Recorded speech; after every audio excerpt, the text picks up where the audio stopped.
निर्देशांक ज्यामिति, इंग्लिश में बोलते हैं कोऑर्डिनेट ज्योमेट्री।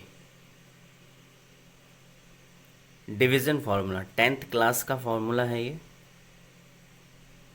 अब डिवीज़न फार्मूला आपको नाम से ही पता चल रहा होगा कि डिवीज़न क्या मतलब क्या है। डिवीज़न का मतलब डिवाइड करना, इसको हिंदी में बोलते हैं विभाजन।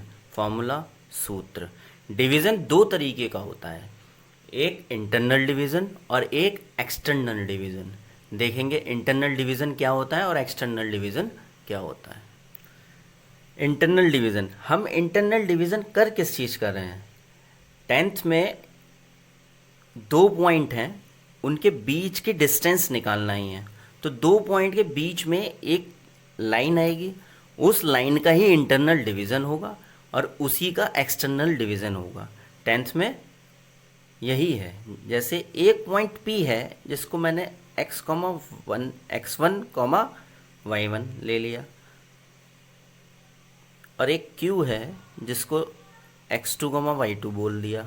ठीक है, ले सकते हैं। ऐसे ही होगी एक स्ट्रेट लाइन रेखा, ये हो गया P, x1 y1, ये हो गया x2 y2।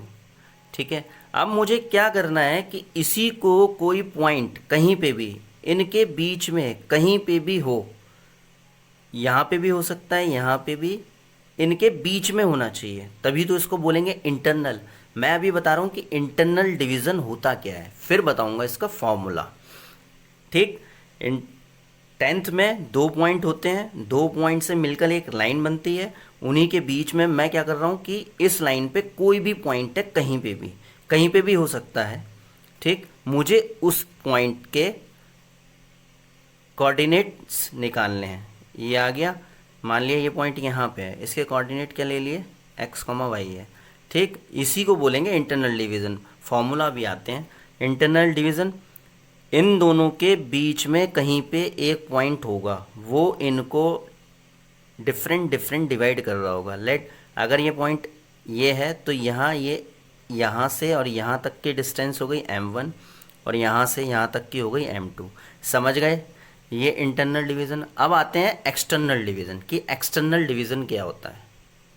देखिए फॉर्मूला मैं अभी लिखूंगा इसका, अभी मैं समझा रहा हूँ कि इंटरनल डिवीज़न क्या होता है। देखिए यहाँ से यहाँ तक की डिस्टेंस इस पॉइंट तक की हो गई m1 और यहाँ से यहाँ P पॉइंट तक यहाँ तक की हो गई m2। तो समझ गए आप कि 2 पॉइंट हैं, इनके बीच में कोई भी एक पॉइंट हो सकता है, वो इनको कैसे डिवाइड करेगा, m1 पार्ट और m2 पार्ट में। ठीक, उसका फॉर्मूला क्या होता है। अब समझते हैं एक्सटर्नल डिवीज़न क्या होगा। अब एक्सटर्नल का मतलब बाहरी विभाजन। ठीक, तो कैसे होगा बाहरी विभाजन, इसको हिंदी में क्या लिखते हैं। हिंदी और इंग्लिश में इसलिए बोलता हूँ कि इससे आपको प्रॉब्लम नहीं आएगी। इंग्लिश बोर्ड वाले इंग्लिश से कर सकते हैं और हिंदी बोर्ड वाले हिंदी से कर सकते हैं। बाह्य विभाजन, देखिए पहले विभाजन तो देख लें कि बाह्य और अंतः विभाजन क्या होता है, इंटरनल और एक्सटर्नल। अब देखिए ये 2 पॉइंट हैं P और Q, तो मैंने बोला एक्सटर्नल, तो जो पॉइंट आएगा जो इनको डिवाइड करेगा वो इन दोनों पॉइंट के बाहर होगा, कहीं भी, यहाँ भी हो सकता है। मैंने लेट कर लिया यहाँ है, इसको x1, इसको x और y बोल दिया। ठीक, आप लेट कर सकते हो ये पॉइंट यहाँ ना हो के इधर भी हो सकता है, कहीं पे भी हो सकता है। वो कैसे डिसाइड होगा, वो जब निकल के आएंगे पॉइंट के कोऑर्डिनेट्स। तो एक समझाने के लिए है कि ये बाहर इन दोनों पॉइंट के बाहर होगा। ठीक, तो यहाँ से यहाँ तक की डिस्टेंस हो गई m1। ठीक, ये P से x, इसकी डिस्टेंस क्या हो गई m1। अब मुझे यहाँ से और यहाँ तक की डिस्टेंस हो गई m2। ठीक है, तो यही होता है इंटरनल डिवीज़न और एक्सटर्नल डिवीज़न। ठीक, इंटरनल डिवीज़न और एक्सटर्नल डिवीज़न मैंने बता दिया। अब इसका फॉर्मूला क्या होगा कि ये जो पॉइंट है यहाँ पे, कहीं पे भी हो सकता है, यहाँ पे इसके कोऑर्डिनेट्स क्या होंगे, इसके निर्देशांक क्या होंगे, उसका फॉर्मूला होता है x इक्वल टू m1। ये हो गया m1, m1 के साथ 1 के साथ 2 आएगा, m1 x2। ठीक, फॉर्मूला याद करने का तरीका बता रहा हूँ। m1 के साथ x2 प्लस m2 के साथ x1।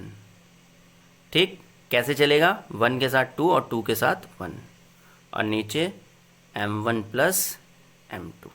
ठीक, और ये पॉइंट किसके हैं? ये पॉइंट लिख रहे हैं हम अंतः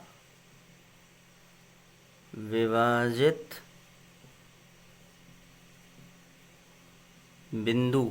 इसको माना था हमने ए, मान लो, चलो ए के निर्देशांक।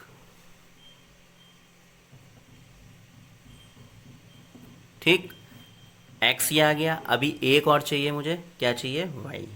y कैसे निकलेगा? m1 के साथ सेम थिंग, m1 के साथ y2, m1 y2 और m2 के साथ y1 और नीचे m1 प्लस m2।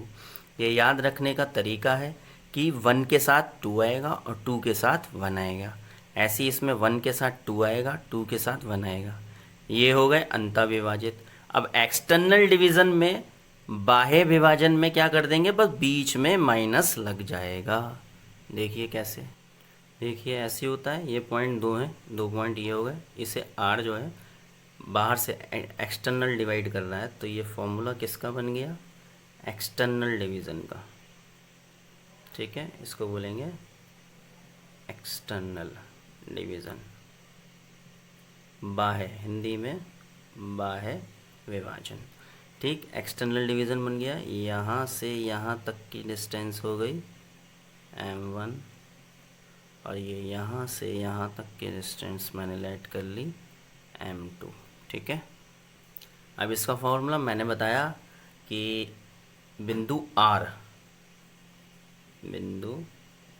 ये पॉइंट R के निर्देशांक,